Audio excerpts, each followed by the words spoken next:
You know that feeling? You're sitting in your car, staring at the clock, just waiting for the exact right minute to walk in for your meeting? If that's you, you're not just some super organized person. Turns out, you're probably wired a little differently. So let's get into the psychology behind those of us who are always, and I mean always, just a little bit early. So what's the deal with that? Why are some people, maybe you, always 10 minutes early? I mean, it's almost like a physical thing, right? You feel this real anxiety if you're not ahead of schedule. And sure, most people just chalk it up to being organized, but the real reason? Oh, it goes way, way deeper than that. Yeah, see, this has nothing to do with having a fancy calendar or a great to-do list. We're talking about a deep-seated mental blueprint. It's literally about how your brain is wired to handle, well, pretty much everything, from uncertainty and chaos to how you show respect to other people. All right, so first up, hacking your uncertainty. And that's really the first piece of this puzzle, isn't it? Control.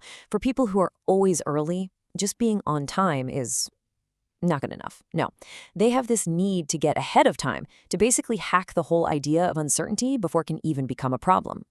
And at the very core of this is a psychological concept called an internal locus of control. It sounds complicated, but it's not. All it means is that you have this fundamental belief that you are in charge of what happens in your life. It's not fate, it's not luck, and it's definitely not the traffic report. It's you. And really, it all boils down to this. Are you the driver or the passenger? Someone with that internal locus of control, they're the driver. They see a potential traffic jam not as some random bit of bad luck, but as just another variable they need to manage.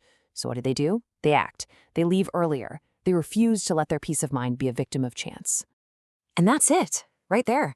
You believe you're the driver of your life, not just a passenger. You're the one at the wheel, looking ahead, anticipating the turns, the potholes, the potential hazards, instead of just sitting back and letting life happen to you. Okay, so it's not just a philosophy, right? It's an actual cognitive process. We're talking about a brain that's 3 steps ahead. The brain of an early person is like a supercomputer, constantly running calculations, always thinking ahead of this very moment. This is all driven by a state called hyperconnectivity. And what that means is, when an early person thinks about an appointment, their brain doesn't just see, Tuesday at 2 p.m. No way. It sees this massive, interconnected web of details all at once. And this is what that mental scan actually looks like. In just milliseconds, their brain is firing off, what's the weather? Is it going to rain? Okay, what's traffic like at that time of day? Oh, and what about that nightmare parking garage? And then it runs through a dozen other what-if scenarios. So, of course, the natural result is you leave earlier. Now look, to someone on the outside, this might seem like a whole lot of anxiety or just plain overthinking.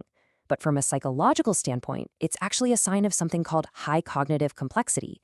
It's the ability to suck in tons of information, connect all the dots, and analyze the consequences, like instantly. It's pretty impressive. Which brings us to the magic number, 10 minutes. Why is it always 10 minutes? What is so special about that 10-minute buffer?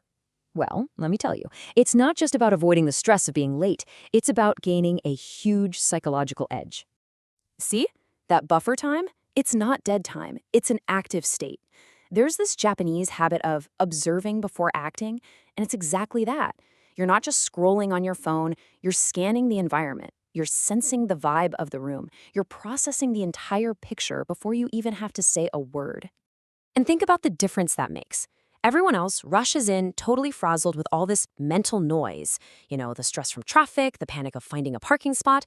But you walk in with total clarity. You're calm, you're ready to respond with intention, not just react to whatever's thrown at you. Okay, so we've got a need for control and a super complex brain. But what's the glue that holds it all together and makes it so consistent? Well, it all comes down to discipline, a special kind of discipline that's basically on autopilot. It's the unseen habit. And here's the thing. The scariest level of discipline is the kind that happens when no one is watching. This isn't a performance. You're not doing it to impress your boss or your friends. It's a deeply personal, internal standard that's always running in the background. There's a great word for this in psychology, automaticity. It means the behavior, being early, has been practiced so many times that it's no longer a conscious choice. It's just who you are. It's part of your identity. You don't have to think, should I leave now? The whole system just runs on autopilot. And that's why it looks so effortless to everyone else. But there's one more piece to this, and it might be the most important one. Let's talk about the emotional core, the silent sign of respect. Because being early, it's not just about managing your own time and your own stress. It's also about how you value other people. When you really get down to it, by being early, you're sending a powerful, unspoken message. You're signaling that the other person's time is just as valuable as your own. What you're really saying is, your time matters to me, and I respect it so much that I'm going to make sure you don't waste a single second waiting for me. And that, my friends, is a classic sign of high emotional intelligence.